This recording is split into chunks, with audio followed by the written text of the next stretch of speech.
that Christopher Nkunku and Nicholas Jackson have left the club today?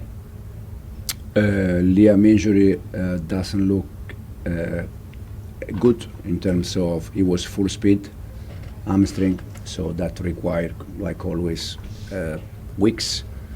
And then in terms of another striker, to be honest, we just finished the game from the changing room. I came here for the press conference, so now after when we finish, we're gonna sit and we see if we take any decision. Nizar? Could I ask, we understand that Nicholas Jackson's moving on loan to Bayern Munich. Is it too late already and you can't bring him back? I just said, finish the game, come here, no idea. We're gonna sit now and we see. Serious, honest, I don't have any idea. And do you think you have enough striking options? Because you have obviously Delap, you have João Pedro, who's doing really well as well. Do you think you have enough with the two options you have? When you have two strikers, it's enough. When one of them is injured for different weeks, probably it's not enough. Today we play more than 1 hour with Tariq, that he did brilliant. The last game he played as a 9 was Man United at home last year. And again, we try to use a different solution. If you remember last year, we used Pedro in some games as a 9. It's because we are always looking for solution. But for sure, when you have two proper 9, it's enough. Jacob? Enzo, you've lost Cole to a groin injury, and you've got Liam out now with a hamstring. Is that a direct impact, these injuries, of a short pre-season Club World Cup? Are you just having to fight through it at the moment? I said before the season start that unfortunately I don't have any answer, because it's the first time that you have a competition during the summer, so you don't know. I don't know. No me, no sports science, no any doctor can help us to say we're gonna have this problem or this problem. We don't know. It's something new, and unfortunately happened. I said yesterday in the press conference, I think it's not random that Levi, Moy, Cole, today Liam, is what it is. James? Enzo, can I ask you about the VAR calls? How would you feel if those went against your team? Yeah. No, I just said I review both action. From my point of view, it's quite clear that the first one of their player kick our player Trev, and the second one is quite clear that it's on ball. Now I can understand that from their point of view can be no foul, but it's I think it's quite clear that it's foul and then it's penalty. In the middle, please. Hiya. What are your Premier League predictions? What teams do you think will finish in first, second, and third place?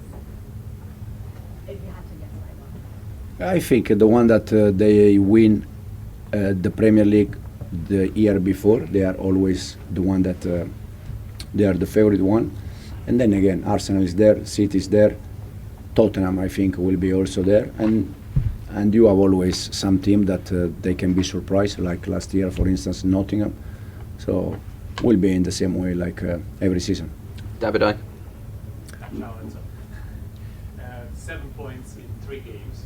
Are you happy with the way your team is playing, and what do you don't like about the team so far? I'm very happy, first of all, as you said, because 3 games, 7 points, it's important. I'm very happy in general. Today I was not happy after the first half. The reason why is because we didn't play on the ball in the way we prepared the game, and we were not good enough in second ball and duels. While second half I think we were very good on the ball, and we were very, very good in second ball and duels, and I think we deserve to win the game. We dominated second half, and against this team, if you are not strong enough, you struggle. Peter? Hi Enzo, can I just check about Enzo Fernandez? At half time he seems quite upset. Something must have annoyed him. He sort of stormed off, took off his armband and then went down the tunnel. What happened there? Enzo it's Club World Cup winner, it's World Cup winner, and I think probably he's the only player in the world to win both titles. And when he's not good enough, he can recognize, and probably was upset for that, because first half I think he was not good enough, and then second half he was like the rest, brilliant. So probably the reason why he was not happy is because he can see that he was not good enough, and second half I think was brilliant. But at the end of the game they were all dancing or celebrate the win, so Enzo was there and was happy. Andy? Sorry, hi Enzo. I was just going to follow up on that actually as well because He's back. yeah, I'm back now. Your worst nightmares come true. I asked days ago. I said, no, it's Sorry about that. I'll come back.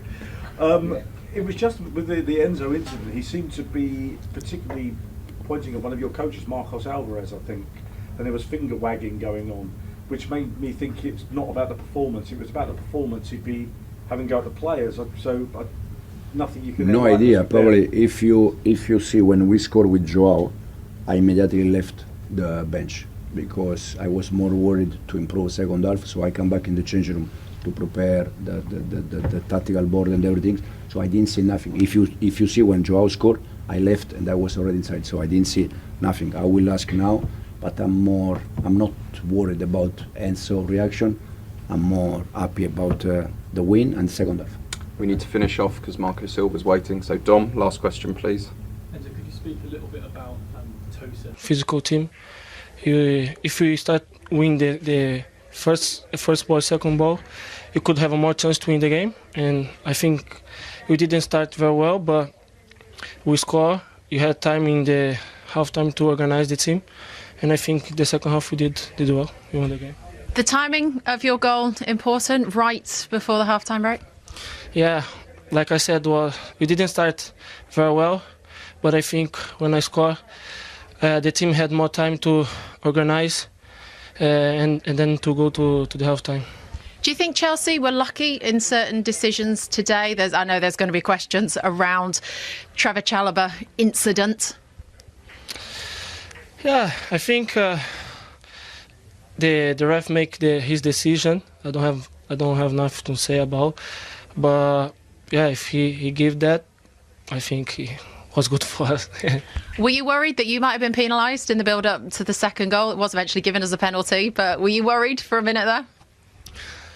No, I knew my hand was close to my body, so I just waited the decision of the ref, and in the end he gave the penalty for us. Good day for him, but much to discuss. Let's go back to that big talking point after 21 minutes when Fulham thought they'd taken the lead. Goal given on field. VAR recommended that Rob Jones an on-field review, and then he ruled this out. How big a moment do you think this was, Gary, looking back now? Yeah, it's a huge moment. It's obviously a goal that would have put Fulham 1-0 ahead, away from home at Chelsea. Hard to come back. So I feel that Marco Silva has the right to feel angry, feel aggrieved, feel disappointed. We spoke at half-time. For me, in open play, watching it, there was nothing wrong with that. So Chelsea are very fortunate in this situation. Fulham, extremely harsh on their point of view. And this was what he was sent to look at. He saw no issue with it on field, Rob Jones, and remind everybody he has the option to say, thank you for showing me, but I'm sticking with my on-field decision. And I so wish he'd done that. That would have shown strength, that would have shown understanding of the game. This is just, okay, they tell me it's a free kick, I'm going to go with them. I can always say, well, I was told by VAR that it's a free kick. It was so wrong. That decision is so wrong. It was such a great trick by Munoz. It was really, really well played by Fulham, and they played better at that time in the game. They deserved to be 1-0 up, and it's taken away from them. And I understand Marco Silva he's angry, and for me it's weak refereeing. I mean, come on, I so much wish just one referee would go to the screen and say no, I saw this on the pitch, that's fine. I'm going to stick with what I did. Marco Silva's mood in the 9th minute of stoppage time wasn't made any better when your man João Pedro popped up with this header. Yes, we spoke about the delivery, which was inch perfect, and João Pedro affecting the game, scoring goals again. I think that's 5 now in 5 starts. Just a simple movement. He buys himself a yard off the goal. It's a little nudge on the goalkeeper. Buys himself a yard. We spoke before the game, though, didn't we, about maybe having a defender on the left-hand side of him. And this is where that would certainly have helped out from a Fulham point of view. The defender, arguably, if he's on the right-hand side, or the left-hand side, should I say, he can go and attack that, and then the keeper can get anything else off, above that. But in terms of João Pedro, like I said, 5 in 5, amazing for him. Great impact in this Chelsea team. They did. So, 1 down, 4 more. Poor lad in the picture got taken away a golden moment, not just of his career but of his life, and these Fulham fans as well, right? And the referee, his position was great as well. He saw the incident. Muniz is just leaning into him. There's going to be contact. It's not a sport where you cannot, bumps and things like that. So the referee's seen it, and then he's got called back, and then he's gone to the monitor. It just seemed it's too much for me, Linz. I don't like it. We're going to talk more about the decision. Yeah. First of all, though, we're going to see what Josh King, 3 consecutive starts, and what a start he's had. He spoke so well as well, Josh King. Obviously felt it was a perfectly good goal, as did many. Let's look back at that decision.